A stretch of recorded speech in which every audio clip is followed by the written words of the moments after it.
ദേ നോക്കിയേ, നമ്മുടെ ഇവിടുത്തെ ചെമ്മീൻ കെട്ടുകളിലൊക്കെ ആളുകളൊക്കെ ഇറങ്ങി മീൻ പിടിക്കണത് കണ്ട. നല്ല കിടിലൻ കാഴ്ചയാണ് ഈ നടക്കാൻ പോണത് കേട്ടോ. അപ്പോൾ ഇന്നത്തെ ദിവസം എന്ന് വെച്ച് കഴിഞ്ഞാൽ 4-ാം തീയതിയാണ്. 4-ാം തീയതി രാവിലത്തെ കാഴ്ചയാണ് നിങ്ങളിപ്പോൾ കണ്ടുകൊണ്ടിരിക്കുന്നത് കേട്ടോ. അപ്പോൾ ഇനി മുതലുള്ള ദിവസങ്ങൾ, ഈ മുതൽ ഏപ്രിൽ 14-ാം തീയതി വരെ നമ്മുടെ ഇവിടുത്തെ ചെമ്മീൻ കെട്ടുകളിലെ മീനുകളെ കൂട്ടത്തോടെ ആളുകളൊക്കെ ഇറങ്ങി ഇപ്പം ഇങ്ങനെ പിടിക്കും. ഇനി അതിനുശേഷം വെള്ളം വറ്റിച്ച് കംപ്ലീറ്റ് മീനിനെയും ചെമ്മീനെയും പിടിക്കുന്ന കാഴ്ചയും സംഭവങ്ങളൊക്കെയാണ് ഇനി വരാൻ പോണത്. അപ്പോൾ ഇനി ആരും അറിഞ്ഞില്ല പറഞ്ഞില്ല എന്നൊന്നും പറഞ്ഞേക്കരുത്.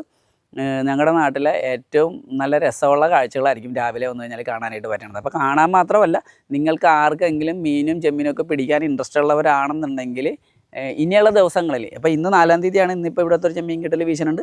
ഇനി നാളത്തെ എനിക്കറിയാൻ പാടില്ല, നാളെയും പോയി അതിൻ്റെ അടുത്ത ദിവസം 6-ാം തീയതി, ഏപ്രിൽ 6-ാം തീയതി ഇതിൻ്റെ തൊട്ടപ്പുറത്ത് ഒരു 150 ഏക്കറോളം വലുപ്പമുള്ള ഒരു ചെമ്മീൻ കെട്ടിൽ വീശുന്നുണ്ട്. അപ്പോൾ അവിടെ എൻ്റെ ഒരു ധാരണ വെച്ച് അവിടെ ഇഷ്ടംപോലെ ചെമ്മീനും മീനും ഒക്കെ ഉണ്ടെന്നാണ് ഞാൻ വിചാരിക്കുന്നത്. അപ്പോൾ നിങ്ങൾക്ക് ആർക്കെങ്കിലൊക്കെ വന്നു കഴിഞ്ഞാൽ തുടർന്നുള്ള ദിവസങ്ങളിൽ, എല്ലാ ദിവസങ്ങളിലും ഇവിടെ ഈ കലാപരിപാടികൾ അരങ്ങേറും. എന്നാലും 6-ാം തീയതി കൃത്യമായിട്ട് വന്നു കഴിഞ്ഞാൽ നിങ്ങൾക്ക് ഇവിടുന്ന് ചെമ്മീനും മീനൊക്കെ പിടിച്ചുകൊണ്ട് പോകാം.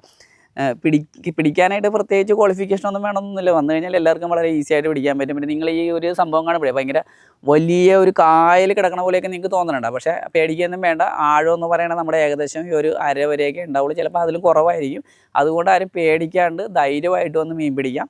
പിന്നെ പിടിക്കണ ചെമ്മീൻ്റെ പകുതി കൃത്യമായിട്ട് നിങ്ങൾ ഓണർക്ക് കൊടുക്കണ്ട, പുള്ളി നിങ്ങളെ എടുത്തിട്ട് തന്നിട്ടേ വിടുകയുള്ളൂ. പിന്നെ പിടിക്കണ മീനിൻ്റെ 2/3 ഭാഗം നിങ്ങൾക്ക് കൊണ്ടുപോകാം, 1 ഭാഗം മുതലാളിക്ക് കൊടുത്താൽ മതി. അപ്പോൾ സന്തോഷമായില്ലേ? അപ്പോൾ മറക്കണ്ട. പിന്നെ പിടിക്കാൻ ആഗ്രഹമുള്ളവർ മാത്രമല്ല കേട്ടോ, അല്ലാത്തവർക്കും വരാം, കാഴ്ച കാണാം. വരേണ്ട സമയമെന്ന് വെച്ച് കഴിഞ്ഞാൽ വെളുപ്പിന് ഒരു 3 മണിയോടെ എല്ലാവരും വെള്ളത്തിലിറങ്ങും. അതിനുശേഷം ഒരു 8 മണി വരെയൊക്കെ ഈ കലാപരിപാടികൾ തുടരും. അതിനുശേഷം മീനുകളൊക്കെ അവിടെ തന്നെ ആയിട്ട് വിൽക്കും. നിങ്ങൾക്ക് വേണമെന്നുണ്ടെങ്കിൽ അത്യാവശ്യം വില കുറച്ചൊക്കെ സംഭവം കിട്ടാനായിട്ട് ചാൻസ് ഉണ്ട്.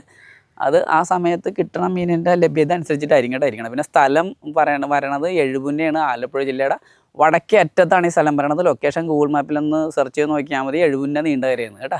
ഇന്ന് 4-ാം തീയതി ഈ വീഡിയോ മിക്കവാറും ഇപ്പം തന്നെ ഞാൻ പോസ്റ്റ് ചെയ്യും. നാളെ 5-ാം തീയതി എവിടേക്കോ വീശുന്നുണ്ട്, എനിക്ക് കൃത്യമായിട്ട് അറിയാൻ പോലെ. 6-ാം തീയതി ഞാൻ പറഞ്ഞ 150 ഏക്കറിലുണ്ട്. പിന്നെ അതുപോലെ കുറേ സംഭവങ്ങൾ ഇതിന് അപ്പുറത്തും ഇപ്പുറത്തും തിരിച്ചും മറിച്ചും ഒക്കെ ആയിട്ട് വെള്ളം പറ്റിക്കണത് വരെ കലാപരിപാടികൾ ഏപ്രിൽ 14-ാം തീയതി അവസാനിപ്പിക്കും. Okay, tata, by.